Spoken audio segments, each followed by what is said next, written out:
स्वागत है दोस्तों एक नए वीडियो में। आज हम बात करेंगे कंप्लीट हिस्ट्री 13 दिन के अंदर कैसे रिवाइज करनी चाहिए, क्योंकि फिल्म्स का समय नज़दीक आता जा रहा है। इसलिए हमको एक ऐसी स्ट्रेटजी चाहिए होगी जो कम समय में ज़्यादा हेल्पफुल हो, क्योंकि अब वह समय नहीं है जब हिस्ट्री को 2 महीने तक पढ़ा जाए। तो कैसे हम रिवाइज करेंगे, हम ये उम्मीद लेकर चल रहे हैं कि आप पहले से पढ़ चुके हैं। रिवीजन की बात कर रहे हैं। अगर आप पहली बार हिस्ट्री पढ़ रहे हैं तो 13 दिन में तो ख़त्म होने वाली नहीं है, लेकिन रिवीजन के तौर पे ख़त्म हो जाएगी। मैं हूँ जय और बात करता हूँ हिस्ट्री 13 दिन में कैसे ख़त्म करें। स्ट्रेटजी की भी बात होगी, टाइम टेबल की भी बात होगी और पीवाईक्यू के बेस पे क्या क्वेश्चन आ रहे हैं, कहाँ से क्या पूछा जा रहा है, एवरीथिंग इन सिंगल वीडियो। शुरू करते हैं। तो एंशिएंट हिस्ट्री की पहले बात कर लेते हैं। एंशिएंट हिस्ट्री को मैंने 4 दिन में रखा है। जो मैं पढ़ता हूँ 4 दिन के अंदर मेरा एंशिएंट हिस्ट्री कंप्लीट हो जाता है। फर्स्ट डे में क्या पढ़ना है? फर्स्ट डे में मैं जो शुरू करता हूँ, मैं स्टार्टिंग से एंशिएंट, मिडिवल, मॉडर्न तीनों कंप्लीट करता हूँ स्टार्टिंग से लास्ट तक, जिससे एक मेरी लिंक भी बनी रहती है, एक क्रम भी बना रहता है और पूरी स्टोरी की तरह मैं पूरा पढ़ लेता हूँ। मैं अलग अलग नहीं पढ़ता कि आर्ट एंड कल्चर अलग पढ़ूँ, हिस्ट्री मॉडर्न पहले पढ़ लूँ, राजनीति अलग पढ़ूँ, ऐसा कुछ नहीं है। मैं स्टोन एज से उठाता हूँ, स्टोन एज की पॉलिटिकल, स्टोन एज की सांस्कृतिक, स्टोन एज की स्थापत्य कला, स्टोन एज में ओवरऑल ख़त्म, फिर इंडस वैली, फिर वैदिक, फिर मौर्य और मॉडर्न तक पहुँच जाता हूँ, 1947 तक पहुँच जाता हूँ। तो इससे क्या होता है, मेरे एक कनेक्टिविटी स्टोरी लिंकेज बनी रहती है। तो पहले दिन मैं जो पढ़ता हूँ वो स्टोन एज पढ़ता हूँ, इंडस सिविलाइजेशन पढ़ता हूँ और वैदिक पीरियड पढ़ता हूँ। आई रिपीट, ये वीडियो उन लोगों के लिए बिल्कुल नहीं है जो हिस्ट्री शुरू कर रहे हैं, क्योंकि हिस्ट्री अगर शुरू करेंगे तो 13 दिन में बिल्कुल नहीं होने वाली है। ये रिवीजन कैसे करें, तो हम जब पढ़ते हैं स्टोन एज, इंडस सिविलाइजेशन, वैदिक पीरियड, 4 घंटे के अंदर मैं अपना पूरा रिवाइज कर लेता हूँ। 3 से 4 घंटे लगते हैं, पूरा रिवीजन हो जाता है। तो फर्स्ट डे में हम किसको रखेंगे? Stone age, Indus civilisation and Vedic period. Second day आता है तो हम बात करेंगे Buddhism, Jainism, Mahajanapada, Mauryan empire.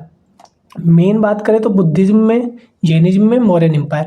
हाँ, आपको लगेगा इतना सब कैसे हो जाता है, क्योंकि मैंने पीवाईक्यू एनालिसिस किए, मैं 5 साल से पढ़ाई कर रहा हूँ, मैं एग्ज़ाम दे चुका हूँ, तो मुझे ये पता है बुद्धिज्म में क्या पढ़ना है, जैनिज्म में क्या पढ़ना है, मौर्यन एम्पायर में क्या रिवीजन करना है। अगर आपको लग रहा है 10-15 घंटे लग रहे हैं, तो भाई आपको अभी ये नहीं पता है कि आता क्या है एग्ज़ाम में। हमें जो आता है वो पढ़ना है, हमें सब कुछ नहीं पढ़ना, पूरी बुद्धिज्म हमें नहीं पढ़नी। हमें पता है बुद्धिज्म से क्या क्या आता है, वो मुझे 15-20 पॉइंट पढ़ने हैं, इनफ। मुझे पता है मौर्यन एम्पायर से 40-50 पॉइंट आते हैं स्टेटमेंट फॉर्म में। मेरे पास स्टेटमेंट फॉर्म में सीधे सीधे क्वेश्चन है कि सर्वप्रथम सोने के सिक्के किसने चलाए, सीधे आएगा कि फलाने आदमी ने सर्वप्रथम सोने के सिक्के चलाए थे, स्टेटमेंट ट्रू और फॉल्स। बुद्धिज्म में सीधे आएगा फलानी बुक का राइटर कौन है, कौन कौन सी बुक बुद्धिज्म से रिलेटेड हैं, कौन कौन से लोग बुद्धिज्म से रिलेटेड है। तो मैं बार बार बोल रहा हूँ, अगर आप मेरे सारे वीडियो देख रहे हैं तो आपको मैं बार बार पीवाईक्यू पे फोकस करवा रहा हूँ, क्योंकि पीवाईक्यू ही बताते हैं क्या पढ़ना है। अगर आप ये समझ लेंगे क्या पढ़ना है, तो ये जो मैंने फर्स्ट डे सेकंड डे लगाया है, ये 4 घंटे के अंदर कंप्लीटली ख़त्म होने वाला है। अगर आपको लग रहा है नहीं ख़त्म हो रहा 4 घंटे में, इसका मतलब आप एक्स्ट्रा पढ़ रहे हैं जो पीवाईक्यू में नहीं है। थर्ड डे पे चलते हैं। तो थर्ड डे पे हमारा आता है पोस्ट मौर्यन, गुप्ता पीरियड और पोस्ट गुप्ता पीरियड, यानी बिफोर क्राइस्ट से लेकर और हमारा एडी तक ख़त्म हो जाता है। तो ये 3 दिन में मैं पूरी एंशिएंट हिस्ट्री पढ़ता हूँ। अगर मेरे व्लॉग पढ़े हुए हैं पिछले 20-22 दिन के, अगर आप देखेंगे जाके, तो मैंने एंशिएंट हिस्ट्री को 3 दिन में पढ़ा है। बाकायदा मैंने उस पर टारगेट देके और अचीव करके दिखाया कि देखो मैं ये टारगेट लेकर चल रहा हूँ, मैं ये आज कंप्लीट कर रहा हूँ। तो मैंने 3 दिन के अंदर उसे कंप्लीट किया है। फोर्थ डे में हम जो पढ़ के आए हैं उसी का पीवाईक्यू करेंगे, जिससे हमें ये पता रहेगा कि हम कितना बढ़िया से कर पाए हैं या कितना बेकार हमारी अभी तैयारी चल रही है। तो 3 दिन के अंदर पूरा एंशिएंट हिस्ट्री पढ़ना है। फोर्थ डे में उसका एंशिएंट हिस्ट्री का पीवाईक्यू करना है। अगर आपको भरोसा नहीं है तो आप पिछले ब्लॉग हैं मेरे, वो देखिए जाकर, या टेलीग्राम लिंक ज्वाइन कर लीजिए। आपको पता चलेगा मैंने इसी प्रोसेस से इस बार का रिवीजन अभी अभी कंप्लीट किया है 8-10 दिन पहले। तो ये एंशिएंट हिस्ट्री का मेरा हो गया। फिर से बता दूं, फर्स्ट डे में स्टोन एज, इंडस वैली, वैदिक पीरियड। हाँ, उसके बीच बीच में छोटे छोटे टॉपिक हो सकते हैं। अब तुम कहोगे ऋग्वैदिक, उत्तर वैदिक काल, तो वो सब उसी में हो जाएगा। Buddhism, Jainism, Mahajanapada, Mauryan empire. अब जैसे हर्षवर्धन आएंगे तो हर्षवर्धन को हम गुप्ता पीरियड और पोस्ट गुप्ता पीरियड के बीच में रखेंगे। अब वो अलग अलग से मैं ये टॉपिक नहीं बनाने हैं, ठीक है। इतना आपके पास कॉमन सेंस होगा कि हर्षवर्धन एक पेज का टॉपिक है, तो गुप्ता पीरियड और पोस्ट गुप्ता पीरियड के बीच में हम उनको रख लेंगे, ठीक है। आगे चलते हैं, बात करते हैं मिडिवल हिस्ट्री की। तो हम 5th डे पे आ गए, क्योंकि 4th डे हमें एंशिएंट को कंप्लीट करने में लगा। 5th डे में प्री मिडिवल पढ़ेंगे और दिल्ली सल्तनत पढ़ेंगे। तो प्री मिडिवल और दिल्ली सल्तनत 5th डे में हमारा कंप्लीट हो जाएगा। 6th डे में हमें मुगल एम्पायर पढ़ना, क्योंकि ये टॉपिक बड़े हैं। यहाँ बहुत ज़्यादा स्थापत्य, बहुत ज़्यादा चित्रकला, बहुत ज़्यादा मूर्तिकला पढ़नी है।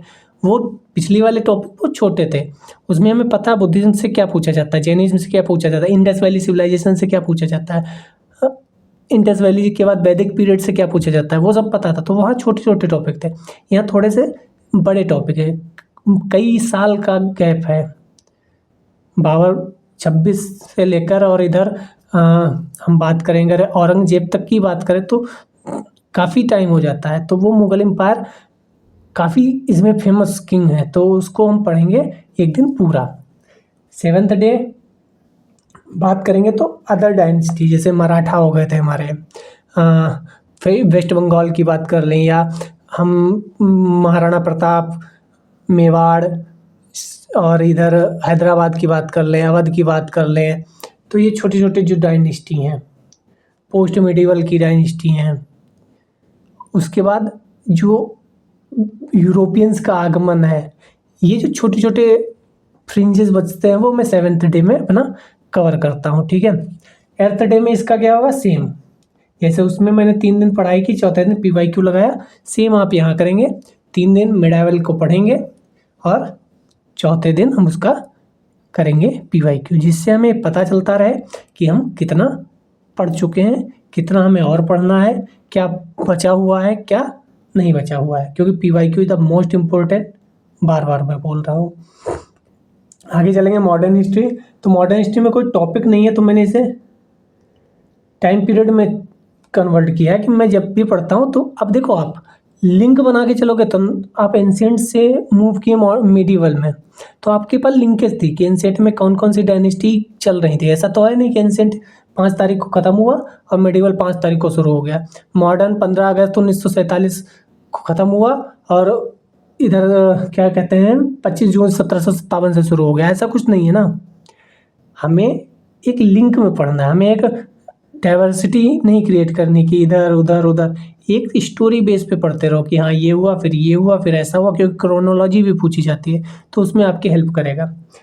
तो हम जैसे ही मिडिवल से इधर मूव करेंगे वैसे हम इंटर करेंगे 1757 में, और 1757 से 1857 तक का टाइम पीरियड हम इसमें रखे हैं। अब इसमें क्या है, राजा राम मोहन राय जी होंगे, उनको भी हमें पढ़ लेना है, या हमारे पास कोई और जो वायसराय के काम होंगे, सॉरी गवर्नर जनरल के जो एक्ट आ रहे होंगे, चार्टर एक्ट, वो सब पढ़ेंगे। जो छोटे छोटे विद्रोह हो रहे होंगे वो पढ़ेंगे, यानी 1757 to 1857 जो भी उस समय घटित हो रहा है हमारे एग्जाम के नज़रिए से, वो हम सब कवर करेंगे। ऐसे हम बात करेंगे 10th डे, तो 1857 to 1915 इसको हम रखेंगे। इसके बीच में जहाँ भी आपको थोड़ा बहुत समय ऊपर नीचे कर सकते हैं आप अपने हिसाब से। मैं एक मोटा मोटा फ्रेम जो मैं पढ़ाई करता हूँ जिस हिसाब से 1857 से 1915 तक मेरा अगर लगता है जल्दी समाप्त हो गया, तो मैं इसमें कोई विद्रोह, किसान विद्रोह सारे कवर कर लूँगा, या आदिवासी विद्रोह सारे कवर कर लूँगा, जो भक्ति वाले आंदोलन या समाज सेवी वाले लोगों को कवर कर लूँगा। तो आप थोड़ा बहुत चेंजेस करेंगे ज़रूर, ऐसा नहीं कि मेरा स्ट्रेटजी जो है मैं बिल्कुल कॉपी पे लिख के और आपको बता दूंगा, इतना मतलब आवश्यक भी नहीं है और इतना हो भी नहीं पाएगा। मैं एक मोटा मोटी बता देता हूँ कि ऐसे आप पढ़ सकते हैं, एक टारगेट जरूरी है जैसे मैं ब्लॉग बनाता हूँ तो आप देखते हैं मैं सुबह टेलीग्राम पे टारगेट डाल देता हूँ, फिर उसे अचीव करता हूँ। 11th डे में हम बात करेंगे 1915 टू 1947। अब इसमें हमारे बीच में कई पैक्ट होंगे, कई वामपंथी दल बनेंगे, कई और तरीके की चीज़ें होंगी, सब हमें उस टाइम पीरियड में कंप्लीट करना है, यानी 11th डे। इसमें 2 दिन हम PYQ लगाएंगे, क्यों? क्योंकि इसके PYQ ठीक ठीक मात्रा में है, तो एक दिन में इसके PYQ नहीं हो पाएंगे। लेकिन हाँ, जब हम 2 दिन 4-4 घंटे देंगे तो 8 घंटे में कंप्लीट हो जाएगा। बाकी आपकी स्पीड कितनी है, मैंने अपने हिसाब से बनाया कि मेरी स्पीड कितनी है, मैं कितना पढ़ पाता हूँ, मेरा नॉलेज कितना है। मैं 5 साल से पढ़ रहा हूँ, हो सकता है मेरा थोड़ा सा पढ़ने की स्पीड ज़्यादा है, मुझे पता है कहाँ से क्या आ रहा है। आपको भी शायद नहीं पता होगा अगर आप नए होंगे, तो मैं बताता भी रहता हूँ ब्लॉग के ज़रिए। जब ब्लॉग चल रहा होता है तो मैं कुछ ना कुछ जो भी पढ़ता हूँ उसमें महत्वपूर्ण क्या है, इंपॉर्टेंट क्या है, वो सब भी बताता रहता हूँ। आप एक बार विजिट कर सकते हैं टेलीग्राम पे और ब्लॉग में भी। तो यही स्ट्रेटजी टाइम टेबल मैंने बोल दिया। जैसे मैं पढ़ता हूँ तो मैं हिस्ट्री को सुबह के पीरियड में रखता हूँ। सुबह 4 घंटे का जो स्लॉट मेरा पहला सेशन होता है वो हिस्ट्री के साथ शुरू होता है। और मैं किस बेसिस पर पढ़ता हूँ? PYQ के बेसिस पे। मैंने PYQ पढ़े हैं, मुझे हर टॉपिक पे पता है। मुझे स्टोन एज पता है, स्टोन एज मुझे पता है कि स्टोन एज में क्या क्या पूछा जाता है। स्टोन एज में यही पूछा जाता है कि उस समय क्या क्या चीज़ें मिली। ये भी पूछा जाता है कि कौन से सिटी ऐसी थी जो फेमस है, उसमें क्या आयरन पता चल गया था कि कॉपर पता चल गया था, किस चीज़ का पता चल गया था, क्या उसमें पशुपालन हो रहा था, क्या लोग घर बना रहे थे, क्या लोग आग का आविष्कार कर चुके थे। तो ये थोड़ी कहानी टाइप की है। अगर आप कहानी टाइप से याद कर लेंगे ना कि एक बार माइंड में बिठा लेंगे कि स्टोन एज में नहीं आयरन तो नहीं था, क्या गाय पालते थे? नहीं, गाय कहाँ थे। क्या बकरियाँ, क्या कुत्ते पालते थे? नहीं, कुत्ते भी नहीं थे। अगर आप इस तरीके से स्टोरी बना लेंगे ना तो आपको इजी वे में याद हो जाएगा। जब आप स्टोन एज से इंडस वैली में आएंगे तो आपको कुछ कम चेंजेस करने पड़ेंगे। जैसे आप कहेंगे पशुपालन हो रहा था स्टोन एज में कि नहीं, तो आप कहेंगे नहीं, स्टोन एज में पशुपालन नहीं हो रहा था, लेकिन इंडस में तो हो रहा था। स्टोन एज में तो आयरन का इस्तेमाल, मैंने बता रहा हूँ, कोई ज़रूरी नहीं हो रहा था, वो आप पढ़िएगा फिर सोचिएगा। मैं बस ये बता रहा हूँ स्टोन एज में तो लोग रहते नहीं थे घर में, लेकिन इंडस वैली में तो रहते थे। तो ये जो चेंजेस हैं जो आप लिंक के साथ पढ़ेंगे, क्योंकि आजकल UPSC भी बहुत ज़्यादा टफ बना रहा है पेपर। और टफ अगर एक चश्मे से देखोगे तो टफ नहीं है, एक चश्मे से देखोगे तो बहुत टफ है। मैं 2024 का अभी पेपर एनालिसिस अपना कर रहा था, जो मैं एग्जाम देकर आया था, तो मैंने देखा बहुत ज़्यादा टफ, मतलब घुस के नहीं पूछा है, ऊपर ऊपर पूछा है, लेकिन फिर भी हमसे नहीं हो रहा है क्वेश्चन। क्यों? क्योंकि हम बहुत ज़्यादा पढ़ने के चक्कर में रह रहे हैं। अभी वीडियो जाएंगे, हम इनकी भी पढ़ेंगे, उनकी भी पढ़ेंगे, वो करंट अफेयर्स फलाना। आप एक जगह पे बैठ के एक चीज़ को फोकस करिए, डेट्स इट। अगर आपको करंट अफेयर्स पढ़ना तो एक व्यक्ति को पकड़ लीजिए या एक संस्था को पकड़ लीजिए। PT 365 पढ़ रहे हैं आप, चाहे अनअकैडमी की पढ़िए, चाहे आप ओनली IAS PW की पढ़िए, चाहे आप विजन की पढ़िए, दृष्टि की पढ़िए, बाजीराव की पढ़िए, किसी एक को पकड़ लीजिए सुकून से, फिर उनको पढ़िए। इधर उधर भागिए मत, वरना आधा समय भागने में निकल जाएगा। मेरे पास नोट्स हैं पूरे, एंशिएंट, मिडिवल, मॉडर्न। मैं कोई बुक नहीं पढ़ रहा एक्स्ट्रा, मैं कोई यूट्यूब, कुछ चीज़ें ऐसी थी जैसे बुद्धिज्म है, जैनिज्म है, यहाँ से क्वेश्चन 99% आना, अशोक है 99% आते हैं क्वेश्चन। तो इन पे मैंने थोड़ा सा वैल्यू एडिशन किया। अभी हाल फिलहाल के जो व्लॉग हैं उसमें आप देखेंगे तो मैं वैल्यू एडिशन किया 6-7 दिन एंशिएंट हिस्ट्री में। क्यों? क्योंकि वो एरिया ज़्यादा पूछा जा रहा है, तो जहाँ ज़्यादा एरिया पूछा जा रहा है उसको आप थोड़ा वैल्यू एड कर सकते हैं। लेकिन जो मुझे पता नहीं पूछा जा रहा उसमें हम अपना समय बर्बाद करके क्या करें। अब जैसे पोस्ट मौर्यन और गुप्ता पीरियड के बाद की जो समय है उसमें क्रोनोलॉजी पूछी जाती है। जैसे विजयनगर में अगर कोई पूछेगा, इसी साल क्वेश्चन पूछा गया विजयनगर के बारे में पूछेगा, तो उसमें एक ही राजा है, उन्हीं के बारे में पूछा जाता है। चोल के बारे में बहुत पूछा जाता है, तो उसमें 2 ही राजा हैं, राजेंद्र और राजराज प्रथम, उनके बारे में पूछा जाता है। बहुत डीप नहीं घुस रहा। जैसे मैं अभी याद है 2022-23 में शायद या 22 में पूछा क्वेश्चन चित्रकला पे, मुगल कालीन। तो मुगल काल में सबसे फेमस चित्रकला के लिए कौन सा एम्परर था, उसी का सीधे क्वेश्चन पूछ दिया। अब कोई ऐसा क्वेश्चन पूछेगा जो धर्म के आधार पर होगा, धर्म या कोई मतलब हिंदुओं के प्रति अच्छा व्यवहार वाला, तो वो अशोक होगा, सॉरी अकबर होगा, मतलब 99%। अगर आपके अंदर थोड़ा कॉमन सेंस भी है पढ़ के तो आप समझ जाएंगे। अगर स्थापत्य की बात करेगा तो थोड़ा शाहजहाँ की तरफ जा सकता है वो, ठीक है। अब आप औरंगजेब लगा के आएंगे स्थापत्य में तो आप कॉमन सेंस भी थोड़ा कम है, क्योंकि यूपीएससी ऐसे ही पूछ रहा है। मैं अभी पीवाईक्यू यही पलट रहा था, आपको अगर दिखाएं हम,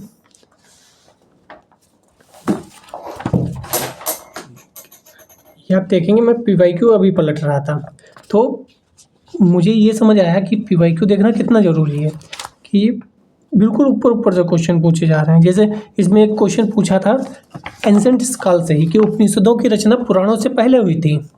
आप देखेंगे ये क्वेश्चन, उपनिषदों की रचना पुराणों से पहले हुई थी, तो अब ये बहुत डीप में गया है क्या? नहीं। अगर हम वैदिक पीरियड पढ़ेंगे तो उसके समय पढ़ेंगे कि वैदिक पीरियड के बाद वेद लिखे गए, फिर उपनिषद लिखे गए, फिर पुराण लिखे गए, तो ये उतना टफ क्वेश्चन नहीं है। जैसे ये क्वेश्चन आप देखेंगे, मैं बोल रहा था कृष्णदेव राय, अब कृष्णदेव राय पे कितने क्वेश्चन यूपीएससी पूछ चुका है पीवाईक्यू में, आप देखिएगा जरा, तो फेमस ही पर्सन को पूछता है अगर पूछता है तो। अब आप देखेंगे बुद्ध पे क्वेश्चन पूछा है तो सिंपल पूछा गया कि बुद्ध के उपनामों को कौन कौन से है, तो शाक्य मुनि हम सुनते आते हैं, तथागत हम सुनते आते हैं, ठीक है। तो न्यायपुत्र हमने कभी सुना ही नहीं। तो अगर आप कॉमन सेंस के बेस पे भी जाएंगे तो सही कर सकते हैं, क्योंकि इतने टफ क्वेश्चन नहीं पूछे। अब आप ये देखेंगे मॉडर्न में क्वेश्चन पूछा गया कि डॉक्टर राजेंद्र प्रसाद के कार्यभार संभालने से पहले संविधान सभा का अस्थायी सभापति कौन था? तो सच्चिदानंद सिन्हा, सबको पता है, कितना आसान। लेकिन अब ऐसे क्वेश्चन भी पूछे जाते हैं जो आप बिल्कुल नहीं कर सकते अगर आपने पढ़ा नहीं, क्यों अभी ये छोड़ने के लिए ही आते हैं। जो एंशिएंट हिस्ट्री टफ है बता रहे हैं वो ऐसे क्वेश्चन के लिए है कि अब इसमें कोई नहीं बता पाएगा, जो बहुत ही रेयर लोगों को पता होगा कि क्या है सही। या इसके ऊपर एक क्वेश्चन ये भी आया था अभी 2024 के, ये पेपर है हमारा, ये है हम करके आए हैं, तो ये भी क्वेश्चन ऐसे ही, भास की रचना कौन सी है? तो भास की कई रचनाएं पढ़ते हैं कि अब ये पढ़ा है कोई कि नहीं पढ़ा है। अगर पढ़े हो तो सिंपल क्वेश्चन है, एक लाइन का, 1 सेकंड में बता दोगे। तो बहुत ज़्यादा अजीब नहीं पूछते, बल्कि पता होना चाहिए कि क्या पूछते। जब में से मैंने अभी बोला था बुद्धिज्म जैनिज्म में लिटरेचर बहुत पूछ रहे हैं, तो आपको लिटरेचर पढ़ना है। तो हर टॉपिक का, हर एरिया का कुछ इम्पोर्टेंट चीज़ है, आपको हर पॉइंट में, जैसे अब जैसे हम बुद्धिज्म को पढ़ेंगे वैसे हम गुप्ता पीरियड को नहीं पढ़ेंगे, गुप्ता पीरियड को नहीं पढ़ेंगे। जैसे हम गुप्ता पीरियड को पढ़ेंगे वैसे हम वैदिक पीरियड को नहीं पढ़ेंगे, क्योंकि हर जगह पूछने का तरीका अलग है यूपीएससी का। अब जैसे हम उसको पढ़ेंगे वैसे मुगल एम्परर पर नहीं पढ़ेंगे, क्योंकि मुगल एम्परर में वो स्थापत्य भी पूछ देगा, वो राजनीतिक भी पूछ देगा, वो सामाजिक भी पूछ देगा, सांस्कृतिक भी पूछ देगा। तो हर डायनेस्टी को, हर टॉपिक को पढ़ने का एक अलग तरीका है।